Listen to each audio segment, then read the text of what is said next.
आप सबका एक बार फिर से अपने यूट्यूब चैनल पे स्वागत है। आज की हमारी कहानी का नाम है अजनबी लड़की। तो अपनी इस कहानी को शुरुआत करते हैं। यह कहानी एक ऐसी है कि एक लड़की खुद आपको बता रही है। तो सुनिए। मैं अंजलि हूँ। मैंने और रवि ने 1 साल की डेटिंग के बाद शादी की है। शादी में हमारे कुछ खास दोस्त और पेरेंट्स ही आने थे। रवि ऐसा ही चाहते थे। वे चाहते थे कि शादी शॉर्ट और सिंपल ही रहे।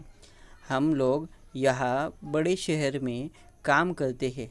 रवि के माता पिता गांव में ही रहते हैं। रवि ज़्यादा गांव जाते नहीं। जब कभी मम्मी पापा को मिलना होता है तो वो हमें शहर में आकर ही मिलते थे।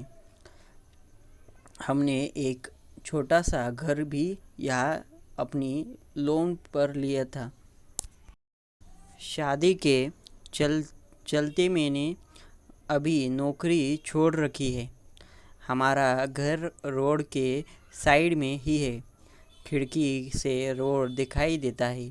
हमारे किचन की खिड़की से भी रोड दिखाई देता है। रवि का ऑफिस का टाइम सुबह 9 का है। सुबह में रवि के लिए खाना बनाती हूँ। मेरी नज़र खिड़की के बाहर गई। रोड के दूसरी तरफ एक लड़की ज़्यादा उम्र की नहीं थी। 26 साल की होगी। हमें हमारे घर की तरफ देखती रहती थी। पहले दिन मैंने सोचा कि कोई होगी, लेकिन वो 3-4 दिन लगातार आती मुझे दिखाई दी। मैंने मन में सोचा कि जाकर उससे बात करूं। शायद किसी और घर समझकर हमारे घर की तो और देखती रहती होगी। सुबह रवि सोए थे। वो फिर वही दूर खड़ी दिखाई दी फिर और हमारे घर की ओर देख रही थी। इस बारे में बाहर गई। उससे बातें आते मुझे अपनी ओर देखा और घबरा गई। मैंने उसे पूछा कि वह आपको क्या परेशानी है, आप किसे ढूंढ रही है। वो घबराते हुए बोली, रवि यही रहते हैं। मैंने बोला, हाँ, आप कैसे जानती हो। वो इतना सुनकर घबरा कर चली गई। मैंने पीछे से उसे आवाज़ दी पर उसने सुना नहीं। मैं अपने घर में वापस आ गई। मेरे आने पर रवि उठ गए थे। पूछा कहाँ गई थी।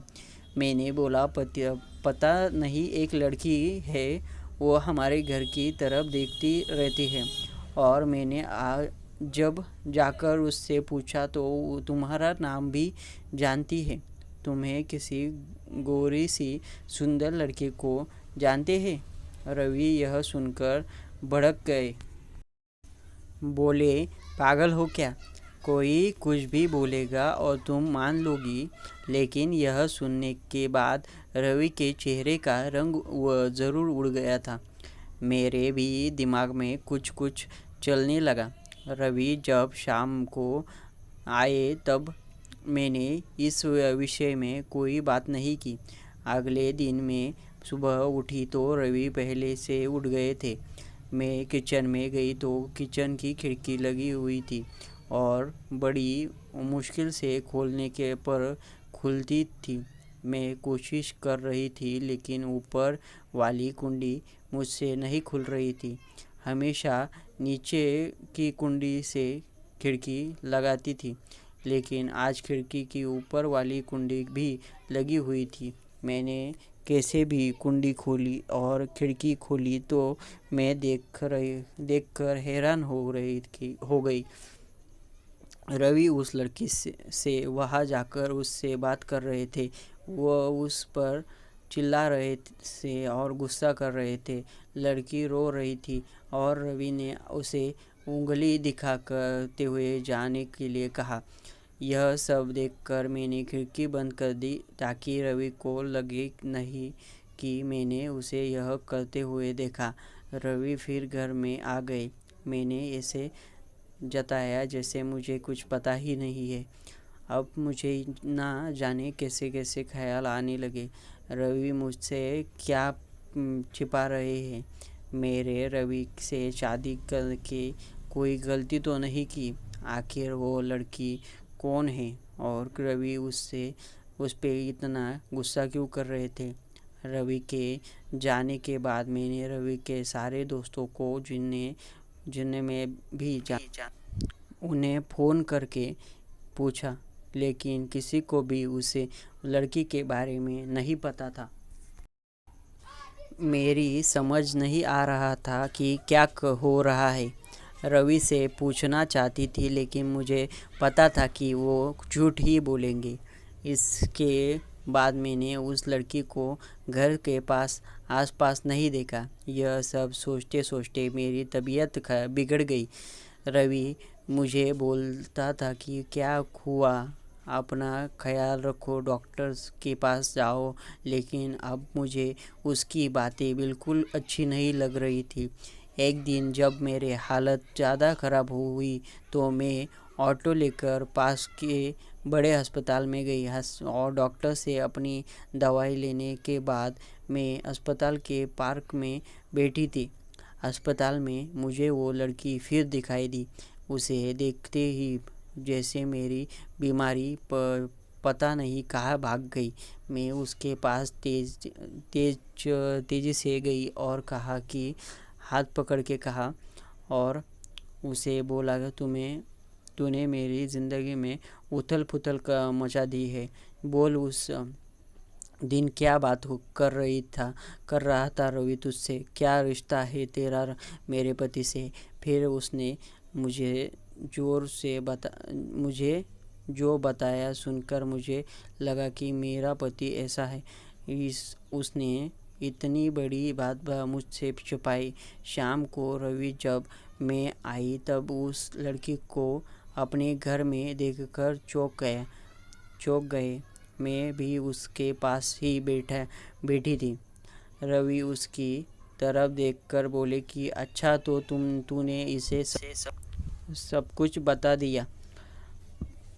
मना किया था तू दूर रहने को मेरे फैमिली से।